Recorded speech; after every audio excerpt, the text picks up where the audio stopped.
What's up guys, and welcome back to my YouTube channel. In this tutorial I will be sharing how I made this dress with Queen Anne neckline. I would be sharing both the cutting and the sewing process. This dress has eyelets behind it and the zipper does not extend to the center back of the bodice. If this is something you would like to learn how to do, then you should see this video up until the very end. My name is Ayomide and I share cutting and sewing process. Now let us jump into this tutorial. To begin, this is the material that I use. I've got this lace fabric here. I also have my satin fabric also. So this is the lace I used, and this right here is the satin I used to line the skirt part, and I also used it for the bodice. Now let us move on to the pattern alteration. I have gone ahead to mark out my lines, and I've got the chest line here, the bust line, the under bust, the waistline, and the hip line. This might not be needed anyways, but I just marked it right there. Next thing I would do is to place all of my vertical measurements. So I'm placing a quarter of the bust measurement on the chest line. I would place a quarter of the waist measurement plus 1 inch dart allowance on the waistline, and I'll place a quarter of the hip measurement on the hip line. I'll be connecting all these points together. After that, I'll go ahead and draw in my darts. So I'm taking 1 inch for that, since that was the allowance that I added for it. Next, I will be marking 1 inch beneath the bust line. This would serve as the bust dart. After that is done, I would need to contour the under bust area, and to do that I'll be marking 1 inch away from the darts towards the side front, and I will draw in my under bust curve in this manner. I will also extend my darts in this manner.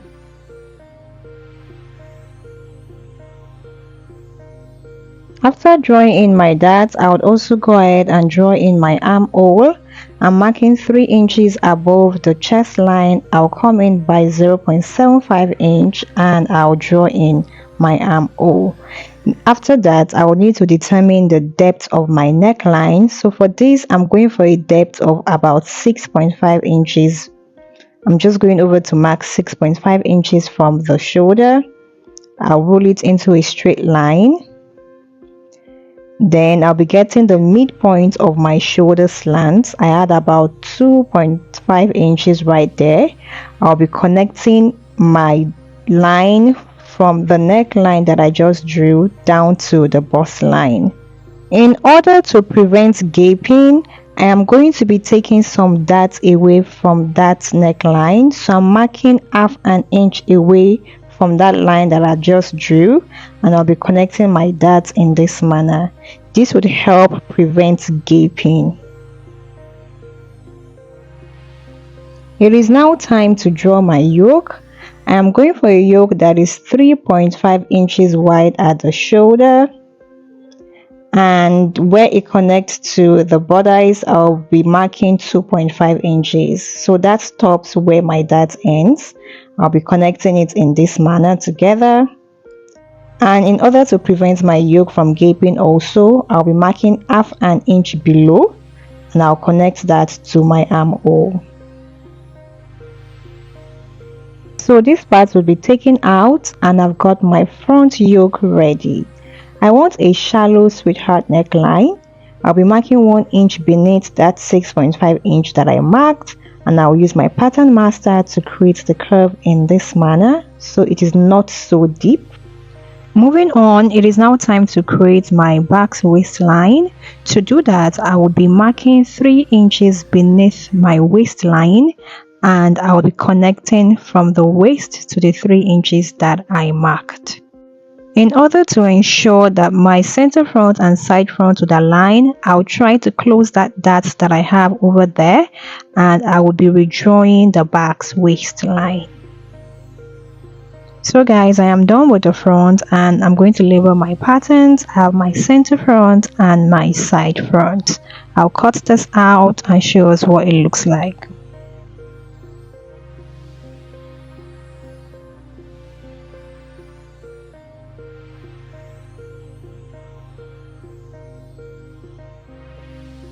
I am done cutting and you can see that both the center front and the side front match up really nice. It is now time to work on the back. I've got my basic bodice pattern for the back right here. The length for the back bodice is 15 inches. I added half an inch for sewing allowance.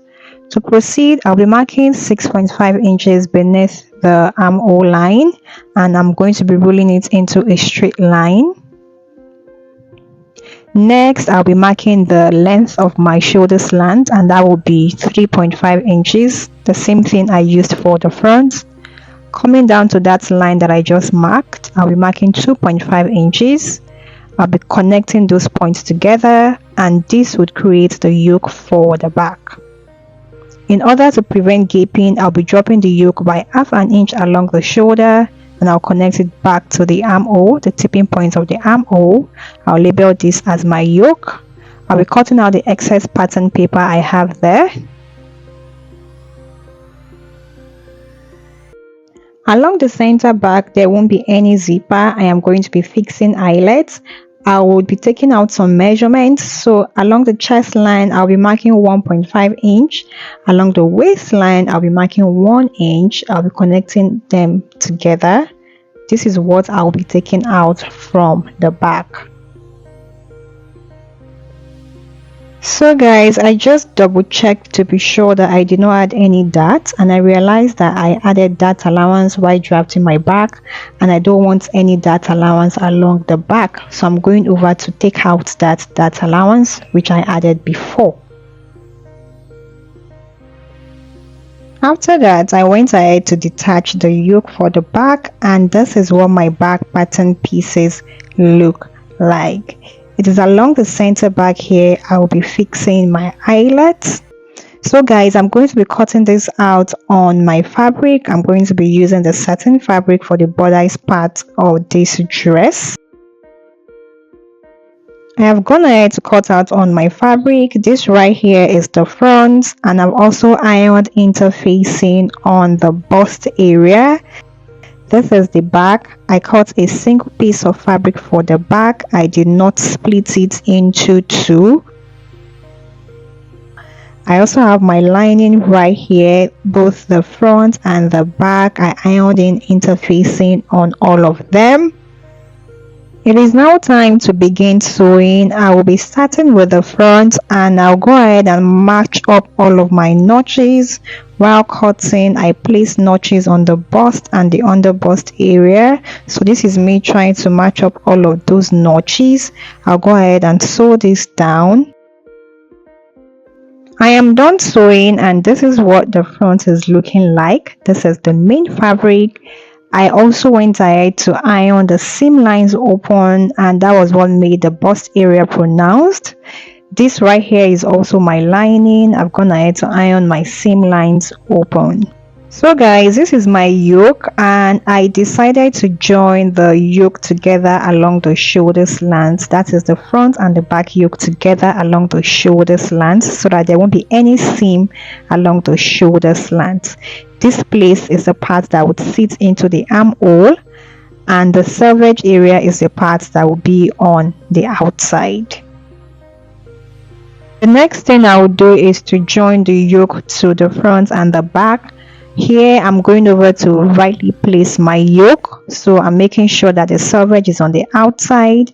I'll be matching it up to my main fabric of the front and sew this down. I'll also be matching the other end to the back and I'll go ahead and sew it down too. After sewing, this is what I've got. Next, I would be turning it with the lining. So I will be pushing the back inwards and place the front lining right sides facing each other on the front part of this dress. I'll proceed to my sewing machine and sew it along the neckline and a little bit along the sides. Then for the back also, I'll repeat likewise. Place right sides of the lining and sew it along the neckline and also along the center back and a little bit along the sides. After sewing, this is what I've got. I also ironed. I stitched the lining down to make it a single piece of fabric so that it can be easier to join to the skirts. Moving on, I want to place boning at the back of this dress, so I will be creating my boning channels. I will be having a boning channel at the center back, very close to the center back, so I will just go ahead and sew it down. This would mean I'll be attaching the main fabric and the lining together to create a casing for the boning. So it's going to be about 0.5 inches wide, just enough to accommodate the size of boning that I am working with. After then, I'll measure about 1.5 inch away and sew another boning channel downward. I'll also measure about 1.5 inch away and also sew another boning channel downward. There are so many ways you can create your boning channels, and this is just one of those ways. This is the outcome of what I just explained. You can see how the boning channels came out to be, and I have 4 in total. What I'll do next is to pass my plastic boning through the channels that I have created. To do this, I would roughly measure the length of the boning that will pass through each casing, starting with the first one, and I'll be leaving about 0.5 inch that I would use to join at the waistline. I'll cut out my desired length and use my nail file to just roughen that edge of the boning so that it doesn't poke when my client wears this dress. After that, I will then pass it through the casing. So guys, this was how I passed my boning through all of the channels that I created.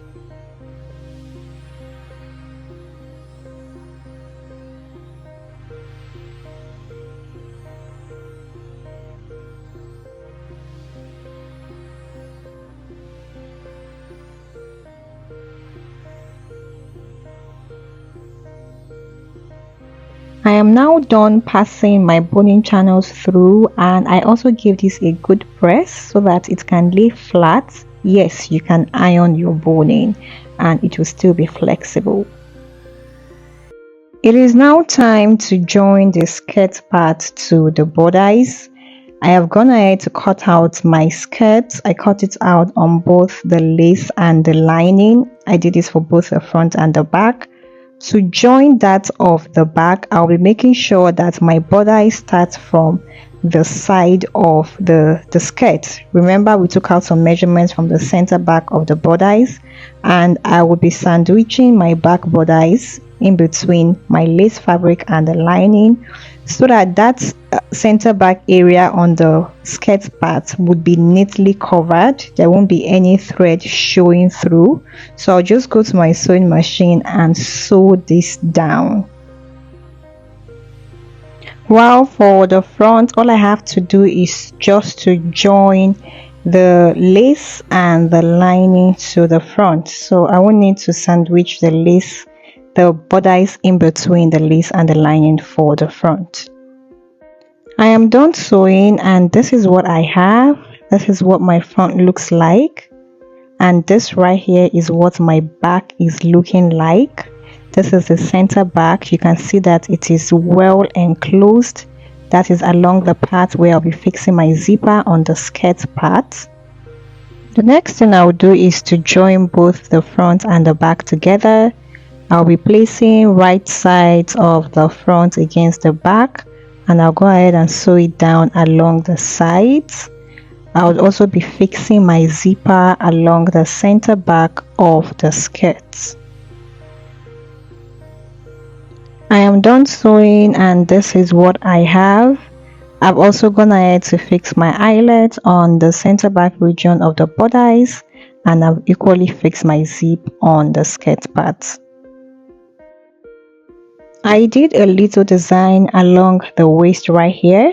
What I did was to tack down a part of the selvage using an invincible thread and a curved needle. This curved needle was really the game changer for me.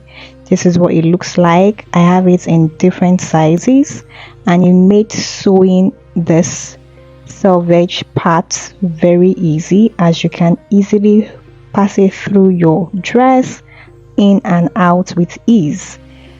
To fix my sleeve, I'm fixing a basic sleeve for this dress, and I've cut it out. So what I'll do is just to attach it to the armhole area and finish off the rest of the side of this dress.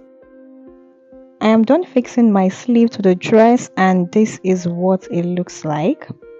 I have one more thing to do to this dress, and that will be fixing this piece of fabric along the center back so that that place can be covered when my client wears a dress. I'll be fixing it in this manner. Just take one part of the back and I would attach it after the eyelet. Make sure you're attaching it after the eyelet on the inside. I'll just do a top stitch on my fabric so that when I pass my long thread, my long rope here, that center back can be covered. So guys, this is the outcome of the dress when she wore it, and it looked so pretty. It looked so beautiful. I love how it looked on her. Quite a simple style, but it still came out nice. If you found this tutorial helpful, please give it a thumbs up. If you haven't subscribed, kindly click on the subscribe button, and I would see you guys in my next tutorial. Goodbye.